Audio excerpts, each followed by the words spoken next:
had no idea that there was a retention pond there in between those woods. In the woods behind Walmart? The water's cold, it's up to my thighs, and at that point I was in shock, and I'd slow down a little bit. I did lose visual on him. 10-4, by the automotive section. Now it's up to us to get there as quickly as possible. At this point, it is like a game of cat and mouse. Deputies are showing up, they're establishing strong points around the Walmart. Dorsey asks a store employee for help with his search. Where's he at? Where's he at? I noticed that Walmart employee was the suspect. That's it, hey! He managed to grab a uniform and pretend to be an employee. Hey, over here! Hey! Hey, back! Hey! Hey, back! Then be out back. Come out here, you're gonna get fucking tased! We don't know where he went. I lost sight of him for a second, so I have to figure out where he's going and what's he gonna do. He didn't get out this side, so either inside one of these trailers or inside Walmart. There was a chance that he was in Walmart. Due to the possibility of him also having a machete on his person, we did fear that there may be a threat to the public. As Jackson Dorsey guards the loading bay, his brother Maxwell enters the store to search for the suspect, who they know is now disguised as an employee. What's he wearing? She should be wearing for Walmart.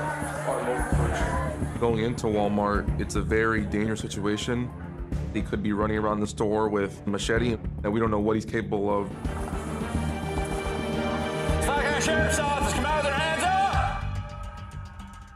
We can do a quick check. All right, let's go. You get the right, I'll get the left right here, okay? Let's go.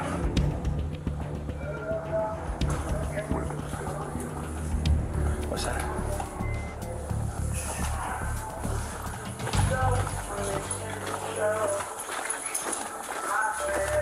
With the music playing, it affects our ability to kind of hear those small sounds. So if he's hunkered down behind some pallets and he's like moving around those minute movements, we wouldn't be able to hear that. So in situations like this, you need to take a breath, calm down. We can't go in there yelling and screaming, still at 100. We need to get as much information as possible and then put that information over the radio as clearly as possible so the other deputies that are already here know what we have and what resources they need to get to help us. What's going through my mind most is the safety of the people inside of Walmart. What if he's possibly threatening other people? That way, what doors are done? Clearing it. Policajci Sheriff's Office, inside, come out with their hands up! We figure out that he's likely not inside Walmart itself. It's a little frustrating because you're hoping that you can resolve it as quickly as possible. Master Deputy Marcus Dawson and his canine partner, Barrow, are called in. It is pretty exciting when you get that call. You're just thinking of everything that you're going to need to make sure this is as successful as possible because everyone wants to find the bad guy. What do we got? What Dorsey said ran towards the back of the trailers. We don't know if that garage is open, if he made it inside the trailer or not. The first thing that I do when I arrive on scene, I want to understand who is he, what is he armed with, what is his last known location. Then I can develop a plan of how we're going to locate the person. This is a Freiburg County Sheriff's Office K-9 unit. Surrender now or we'll send the dog and he will bite you. We make it very clear that we're looking for you and we need you to surrender, and if you don't, here are your consequences. This is a Freiburg County Sheriff's Office K-9 unit. I get no audio responses. It tells me that this person is hoping that we're not going to find them. All they're pushing up there. We're gonna hold back here. Aaron's going up there. Canine Barrow is very go, go, go. He doesn't want anything to do with anybody while he's at work unless it's to work. He's all business at work. We're gonna clear, what, these trailers?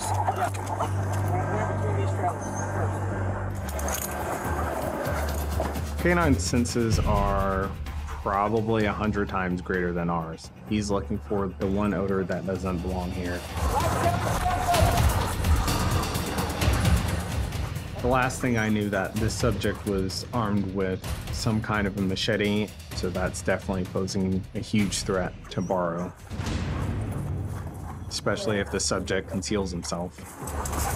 He kind of stops and he looks up, so generally if he's looking up, he's trying to figure out where the odor is, and he turns, he's kind of looking at the axe hole area, which when I'm looking at it, I see nothing but black in the axe hole. What you got, buddy? Put on. He wags his tail in this very interesting way that he's proud of what he's done, and he's letting me know that he's found something that he thinks I would be interested in.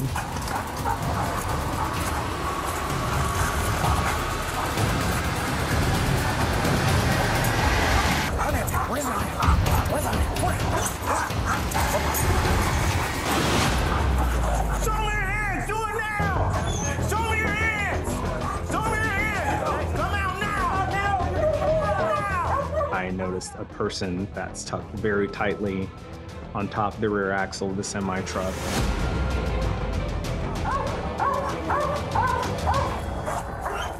Finding the suspect is definitely a great feeling for us. Now under arrest, deputies discover his name is Corey Kittle. So once his backpack was searched, turn around, sit down. they find several grams of methamphetamine and a broken pipe that he used to smoke the meth. We also learned that he has multiple warrants out of Pennsylvania and a past arrest in Florida.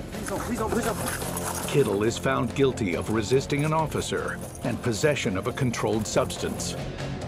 He is sentenced to 180 days in jail.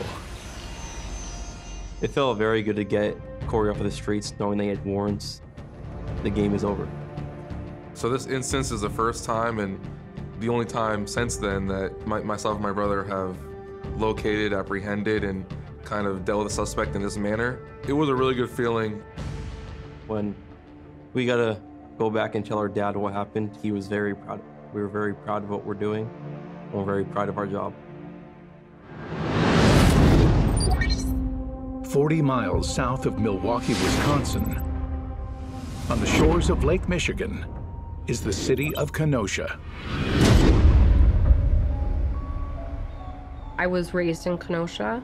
I did a few years in the United States Air Force, and I left that when I had my children because it just wasn't necessarily family friendly. And I knew I wanted to continue some sort of service, only if it were in Kenosha. Serve my own community that I'm raising my children in.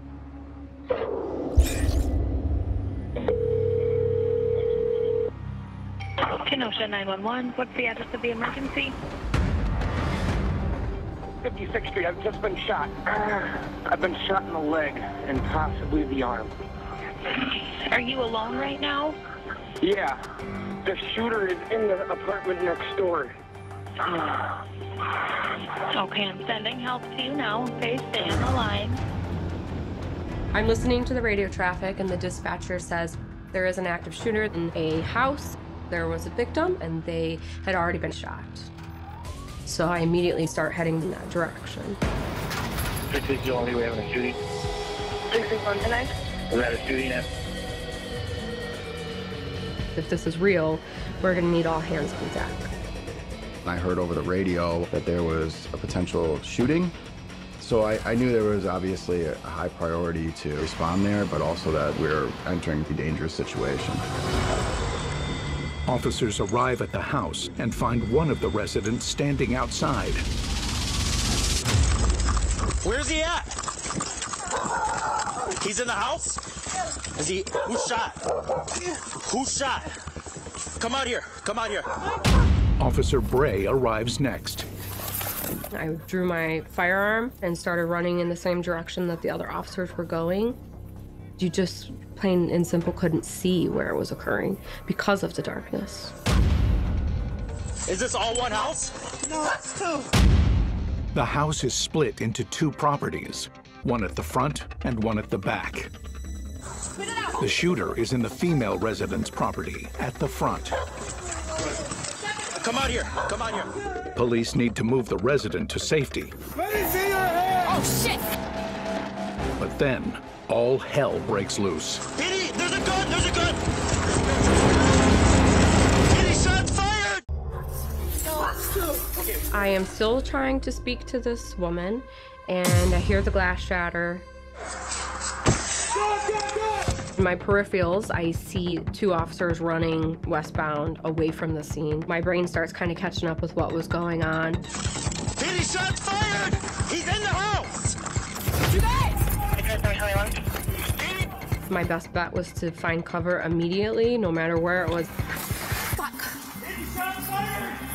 I had a moment where I thought this might be it. Get that lady out of there! The resident is still standing outside in her yard, in danger of direct fire. I immediately see two individuals that I believe are my officers running across the street. I see Officer Bray, who is behind a pickup truck. He's at the front of the house on the south side of the road. Ah, Christ. Tender front of the house on the road. That's when I noticed that that woman is out in that yard. She is in great danger because of where she's at. The 911 caller said he has been shot and is in the attached property to the back. Ma'am, you gotta move. Get out of it. Get moving. We have multiple different issues that are going on. We have a woman that is held up in a yard that isn't moving towards us. We have an officer who's trapped behind a motor vehicle. We have someone shot inside of a house. Plus, we have a shooter who is engaging officers in gunfire.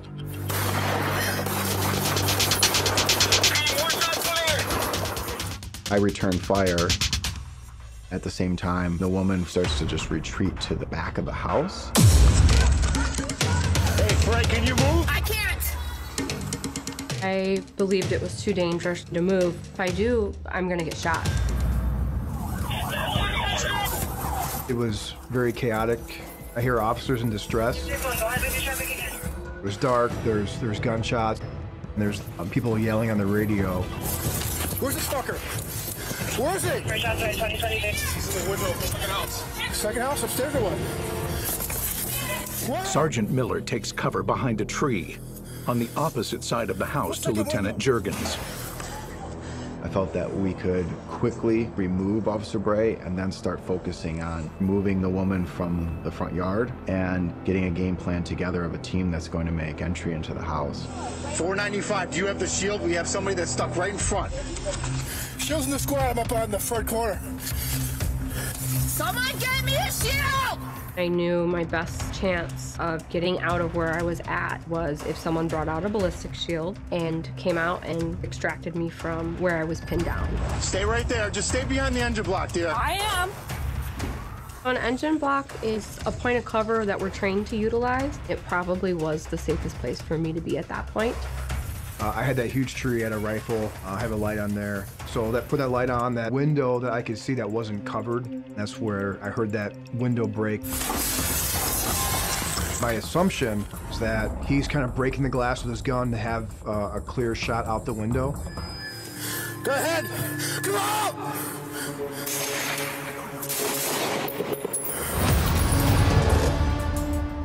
I see movement. I heard shots being fired out of that window. So that's where I aim my shot at and take two quick shots. I'm confident that the only person that's going to be in that window is the person that's shooting out of it. We're now in the bedroom on the southwest side. Male white, bald head. Male white, ball head, southeast side. That information, it was vital because if somebody exits that house, I need to know, do we have the suspect? Do we have a victim? But the lady in the yard reveals crucial information. He's got my husband hostage! The resident reveals that her husband's being held hostage in the house, and the 911 caller who's been shot is bleeding out in the property to the back. Ma'am, can you move towards me? I We have someone shot inside of a house and one that is being held hostage. We need to move as quickly as possible. Further backup officers arrive to assist. I think the priority is we have to go get Bray out of there because she's really stuck. So you tell me what you want to do from here. 2 officers came to me and they had our ballistic shield. The ballistic shield basically just covers one person. So if you have 2 officers moving towards that truck, there's going to be some exposure. Bray, coming towards you, okay? Okay, please, please, please be careful. Please, please, please, please. I was so scared. I can get you a shotgun. Fuck. I couldn't handle the level of guilt I would have carried around for the rest of my life if something had happened to them. Okay. I got it.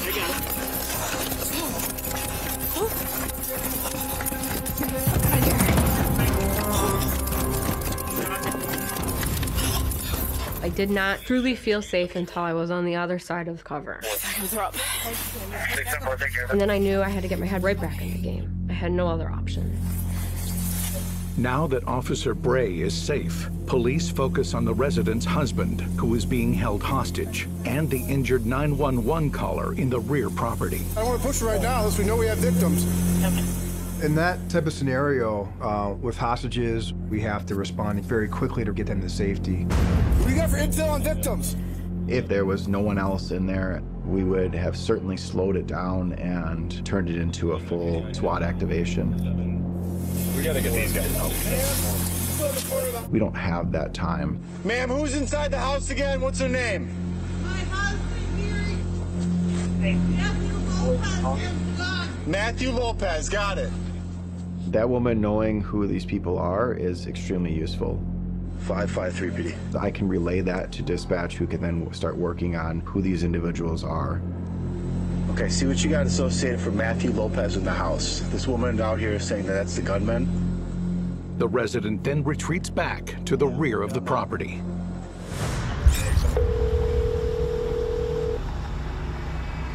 Connection 911, what's the address to the emergency? I have a hostage right here. Your fucking police officers are trying to sue me. I've already got 2 people already. I'm not afraid to die. I'm gonna kill him right now. I got a fucking really need safety trigger finger, lady. And I still got 3 balls left. 10-4, we now have a man on the phone saying he has 2 hostages who are shot already. The suspect has revealed that he's shot 2 people, thought to be the 911 caller at the rear and the male hostage who resides at the front. Stand by. You got cover. Headquarters to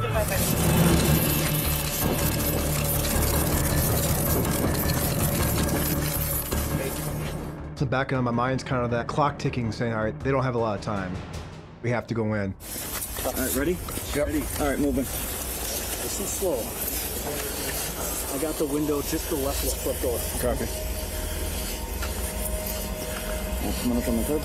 It definitely wasn't a good feeling to take that position and knowingly walk up toward this house where this person had just shot at officers. Sergeant Miller is contact team 1. He said, when you hear me call for contact 2, you guys need to come in immediately. Trying to breach a house where somebody is potentially barricaded and has the advantage. I got movement in the window here. Left side window movement. It is an extremely dangerous situation. What do you got? What do you got? What do you got?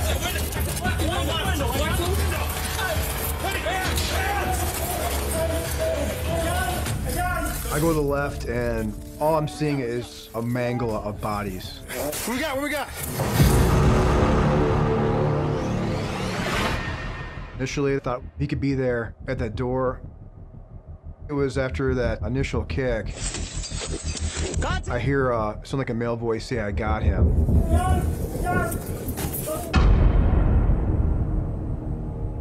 I took it to that the hostage or victim was trying to secure a wrestle with the shooter. Maybe a second or two after that, hearing 1 or 2 gunshots. I don't get his hands. Get his hands. Entering the house, they discover 2 badly wounded men on the floor. Come up, your hands. Use hands. Use hands. The old gentleman in front, I could see his hands and there wasn't anything concerning. Yeah, there's a gentleman behind him. One of his hands was obscured. This dude's right here. Right here, you find that. Until they find the gun, police can't be sure they're safe. Give me light, I got the hand. Gun, I got it. In that moment, there is some relief. This is our suspect. We have him. The shooter, Matthew Lopez, appears to have a self-inflicted gunshot wound to the head. The older man is the injured hostage. Send the other team up here. Okay, let's go. Go. I heard one gunshot. Almost immediately, they called for contact 2 to come in. Our job was going to be to extract any victims that were in that house. Police quickly move the injured hostage out of the house. Yep, got him. Be careful, his leg's broken. We can't bring in any medical professionals in that hot zone of danger. They're set up approximately 4 or 5 blocks down the road. Hey, buddy, hey, stay with us. We ended up putting this victim in the backseat of this unmarked squad car and drove him to a med point where we have paramedics, multiple ambulances. Give me one. The suspect is also taken to the medical point.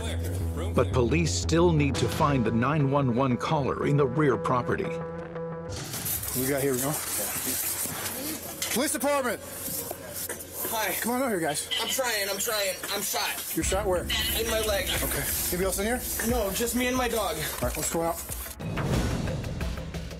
The 911 caller is taken to the hospital and treated for a gunshot wound to the leg. The female resident is found unharmed at the back of the house. The hostage, her husband, tragically dies later at the hospital from his wounds. The shooter is former felon 32-year-old Matthew Lopez. He knew the residents and had been staying with them for several days before the incident. He is pronounced dead from a self-inflicted gunshot wound.